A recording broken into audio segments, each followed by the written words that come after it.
नमस्कार, मैं अंजना और आप देख रहे हैं श्री राम न्यूज। आइए एक नजर डालते हैं आज की बड़ी खबर पर। प्रदेश में पंचायत चुनाव टलना तय। अब विधानसभा चुनाव के बाद ही शुरू होगी प्रक्रिया। 26 मई तक है कार्यकाल। उत्तर प्रदेश में अब निर्धारित समय पर नई पंचायतों का गठन संभव नहीं रह गया है। त्रिस्तरीय पंचायत चुनाव अगले साल होने वाले विधानसभा चुनाव के बाद होंगे। इसकी पुष्टि दबी जुबान से उच्च पदस्थ सूत्र भी कर रहे हैं। पक्ष और विपक्ष दोनों का फोकस वर्ष 2027 में होने वाले राज्य विधानसभा के आम चुनाव पर है। कोई भी पार्टी स्थानीय चुनावों में नहीं उलझना चाह रही है। प्रदेश में ग्राम पंचायतों, क्षेत्र पंचायतों और जिला पंचायतों के निर्वाचन का कार्यकाल क्रमशः 26 मई, 19 जुलाई और 11 जुलाई को समाप्त हो रहा है, जबकि त्रिस्तरीय पंचायत चुनाव के लिए फाइनल मतदाता सूची 15 अप्रैल को प्रकाशित होगी।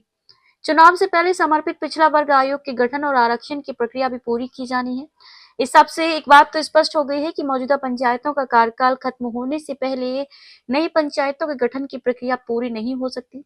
उच्च पदस्थ सूत्रों के मुताबिक मौजूदा परिस्थितियों में प्रधानों का कार्यकाल बढ़ाने का विकल्प ही अब बचा है। अगर कार्यकाल बढ़ाने में किसी तरह की कोई कानूनी अड़चन आई तो प्रशासक भी बैठाए जा सकते हैं।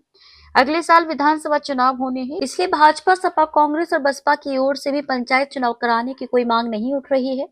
हालांकि चुनाव को लेकर हाईकोर्ट में एक याचिका दायर की गई है। मामला हाईकोर्ट में भी विचाराधीन। उत्तर प्रदेश में पंचायत चुनाव कराने का मामला हाईकोर्ट भी पहुंच चुका है। इस संबंध में याचिका दायर की गई है। याचिका का कहना है कि अगर मतदाता सूची ही अप्रैल के मध्य तक फाइनल होगी तो आरक्षण की जटिल प्रक्रिया और चुनाव संपन्न कराने के लिए बहुत कम समय बचेगा। ऐसी स्थिति में चुनाव टलने की आशंका बढ़ गई है, जिससे पूर्व की भांति प्रशासकों की नियुक्ति की नौबत आ सकती है। इस संबंध में अदालत ने राज्य निर्वाचन आयोग से एफिडेविट भी मांगा। सूत्रों के मुताबिक राज्य निर्वाचन आयोग ने एफिडेविट दे दिया है। इसमें अपनी तैयारियों की स्थिति स्पष्ट कर दी है। आरक्षण प्रक्रिया में भी लगता है समय। त्रिस्तरीय पंचायत चुनाव में आरक्षण की प्रक्रिया राज्य स्थानीय ग्रामीण निकाय समर्पित पिछड़ा वर्ग आयोग की जनसंख्या संबंधी रिपोर्ट के बाद ही आगे बढ़ेगी।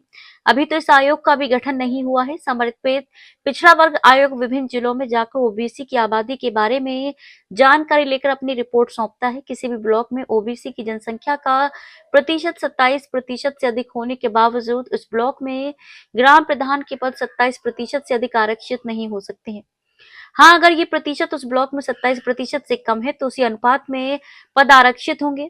अलबत्ता प्रदेश स्तर पर त्रिस्तरीय पंचायत चुनाव ग्राम, क्षेत्र व जिला पंचायत में ओबीसी के लिए आरक्षण का प्रतिशत 27% रखना अनिवार्य है।